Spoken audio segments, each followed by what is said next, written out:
Well, hello and welcome to Andrew Allen from Biff's Kitchen. Thank you so much for joining me for this episode of Hospitality Talks. It's very nice to be here.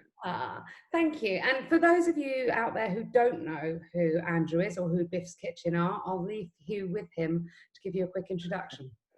Well, I'll keep my bit pretty brief because it could take 10 minutes just to explain that. But my background was advertising, fell into food pretty much as a passion project. A few years ago, I co-founded Snaffling Pig, pork scratching business, left that, had a personal pivot into plant-based, which is, I appreciate, quite a big shift.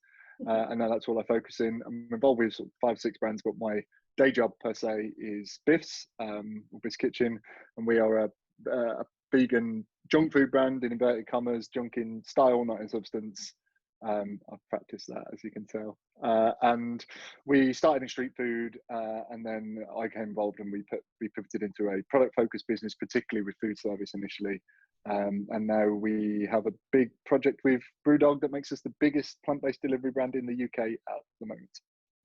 Fantastic. So you obviously know what we do on these particular episodes of Hospitality Talks. The whole idea is just to understand a little bit about what happened to you guys when lockdown happened and where you're going forward. What fascinates me is I'm not sure that I've spoken to a food manufacturer, supplier, startup on one of these sessions before. So I'm really intrigued, you know, what happened, presumably predominantly your supply base is through hospitality. So what was the initial reaction from your sort of I mean, half the challenge really was it was very hard to speak to people. I mean, the reality was everybody had to focus on looking after themselves. And I mean, it was interesting. It was a big reaction. Like there's a couple of guys. I mean, there's no names involved in any of this, but some people took the time to ring us and check if we were okay and just say, look, this is where we're at. And then a few people just disappeared off the face of the planet, which is nerve-wracking. But then all you can do is control what's under your sort of jurisdiction. But yeah, I mean, effectively, we pretty much stopped overnight in terms of in revenue for the majority of our food service customers and hospitality. It was difficult, yeah. It was certainly difficult. So we just had to batten down the hatches pretty quick. We made some pretty swift decisions that were quite cutting. We didn't kind of sleepwalk into something. We're like, okay, this isn't going away. So we made some pretty swift decisions and had to just live with those. And then obviously, so then we're in lockdown for a few months. What did you do during that time? Did you work on the brand, or did you really batten down the hatches and sort of mothball the business? So, and we're kind of and you and I have touched on this before. I think we were of the size where if you're going very general, we're of the size where we could be small enough and mothball enough that that we were able to be very, very lean. It's something we've always driven into the heart of the business anyway, was to be as lean as we possibly could. It's very good principles for being a startup. So we didn't have a nice office. We didn't have all those things. So actually our overheads were super low. So we're able to furlough the majority of the team. And actually a lot of our structures meant that we didn't have a lot of overhead. So even our own sites, our joint ventures with Brewdog, so their Brewdog sites were off on our own. So that gave us a bit of breathing space. We took advantage of what schemes there were for us. We're at the smaller end, so it's more bounce back loans and those kind of things. And then, yeah, we did push on, and predominantly we really pushed on with delivery. It was a project we were already working on. I mean, I think that was probably one of the skill and luck in these things, and it was a bit of both. We were already seeing that was going to be important at the turn of the year. Did we know how important? Absolutely not. So we really just pushed on with that predominantly and just accelerated that. And it just meant we were perhaps a bit further along in terms of the knowledge base than a lot of people, because everyone thought, well, delivery will be the answer, and then realised it's not that simple. And of course, you know, what we did some research at the beginning of lockdown looking at consumer behaviour around delivery and click and collect, etc. And one of the things that we realised that was, of course, you know, consumers are going to forgive the odd screw up during a global pandemic because they're going to be looking at it and thinking, well, we know this brand's testing it out and I want to give them the benefit of the doubt, etc. But coming out of that, not only are consumers going to be less forgiving, but also the market is going to be so crowded with so many people who are trying. Unbelievably so, yeah. So how have you prepared for that or coped with that for Biff specifically?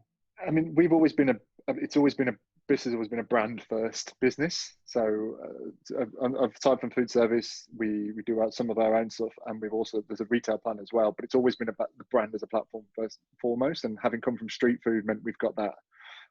We've got the kind of the genuine element to it that perhaps you can't invent. So we've always had a very loyal fan base who are perhaps slightly more forgiving than some.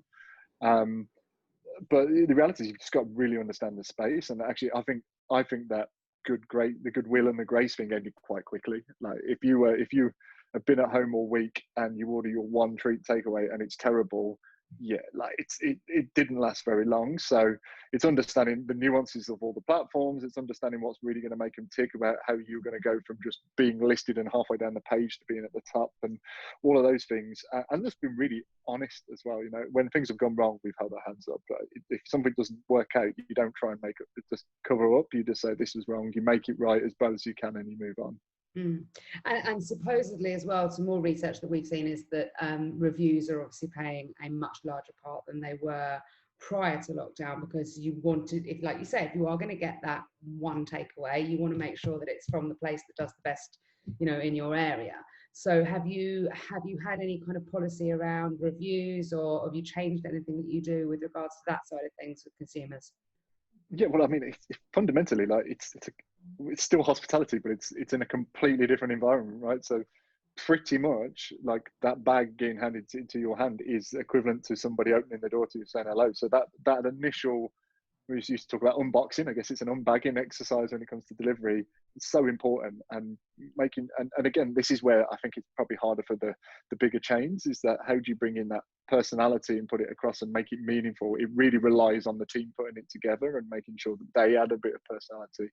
So certainly, yeah, anywhere we can to maximize that, whether it's just making a nice brand experience, making sure stuff is properly packaged, making sure that you have we do some stuff with tip jar, etc., and those kind of things. Anything that kind of brings those things together, because I said the reviews are important, not just because people are scrolling through, but also just from the way the algorithm works. Like ultimately, it's another Google, it's another Amazon. These things all come into play, and if you don't appreciate them, you're not going to succeed. And so, you know, we're out of lockdown now, venues have reopened. How was the initial reopening for you as a startup brand? So we only had we'll separate that. For our sites, it was only the site in Dalston with Brewdog. Brewdog have been, as you would expect them to be, quite forward facing on all of this, and it was a really good relationship.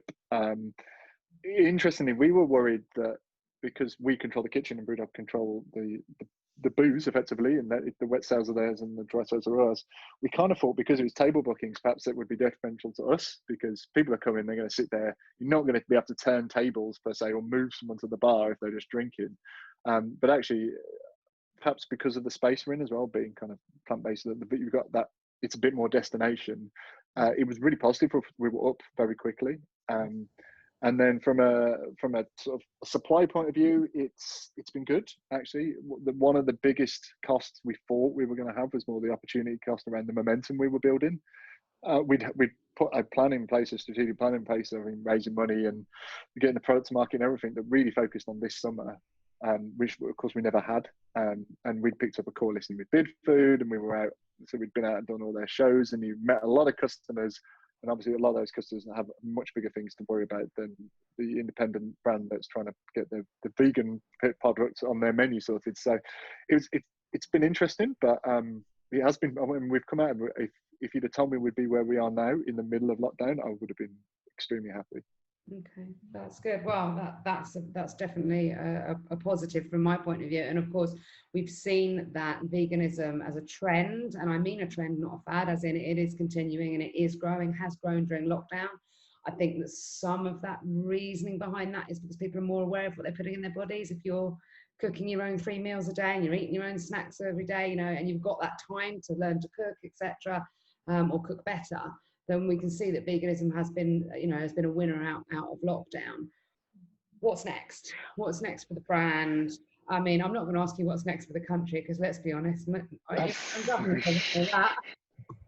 therein lies the challenge, I guess, in a lot of ways, is that you can talk to as many people as you want, and I try. I think that's been a big part of lockdown, is to be a bit of a sponge, really.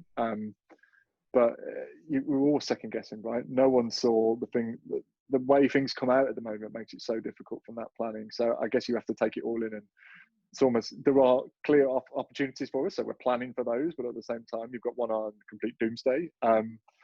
But in general, I mean, the delivery piece has really kicked on with us. So the joint venture we have with Brewdog has really allowed us to scale out quite quickly. So I think we're in, as of today, we're at 17 or 18 sites, which gives us a national footprint, which really changes the game in terms of like a delivery and being able to really actively market that. So that's going, there'll be more of that for sure. Are we going to take any more sites on? Probably not at the moment. And where would you take a site at the moment? Like the whole donut conversation around city centres versus, I mean, one of the things I've loved the most is I try to be friends with a lot of the guys in our local area. I'm in Surbiton. We've got the quintessential high street that was pretty much in the same as most high streets, was struggling, and suddenly like it's absolutely buzzing, and you can see those sites must be suddenly at a premium, sites they couldn't give away, and there's a couple of local independents that have done really well, so that's great, and we'll have to understand what that means for us. But also I guess that means that's where delivery comes into play. It's just potentially it's not the obvious places you would have gone before. Now it's thinking about how do you hit the suburbs more, because that's where people are spending more time. Yeah, I think you're right. I think there's no more lazy, let's get this site because it's got a big footfall going past it. I think that it needs to be a lot more in depth and a lot more thought through now than just this is a busy area, let's go for that.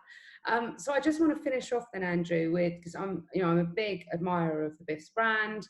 I'm so pleased that the way that you've just positioned yourself to me is that you've come out of it feeling more positive than you thought that you would.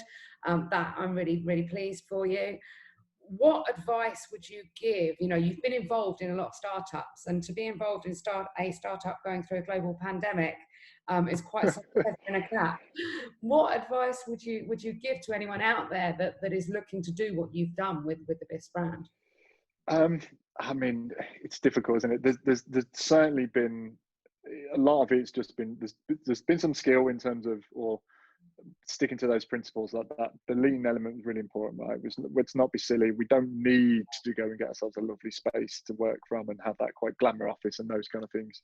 So that's helped, and being able to stick to that and move decisively. Like we didn't have, we're relatively well resourced for a startup, but we didn't have we don't have the resources to diver for a month and burn for a month, because actually a month of divering would probably be 3 months of being nice and tight and locked down in terms of cash. So that, I guess that's important. There was certainly some luck. Like it does depend on what side of the fence you happen to fall. Like we could have quite easily decided that the answer for us was to take a couple of sites, but we could have had a site in Soho and a site in Brighton, and it'd have probably been the end of us. So there's certainly that side of things. I think probably as much as anything though is also to understand that you never truly know when you're having a bad day or a good day, right?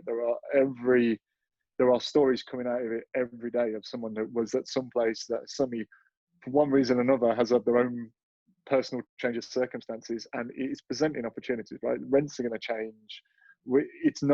You would think next year, when we start to get out of this, that there's going to be more opportunities for startups, actually, because those sites that were so hard to get hold of before, actually, I think the terms would change, and so we may find that down the line there's some real opportunities. So perhaps the biggest advice to anything is to have your eyes open at the moment, because there are clearly going to be some big, as we touched on before we started recording, there's perhaps never been such a systemic change so quickly, and the opportunities that presents and complete game changer. So it's fascinating.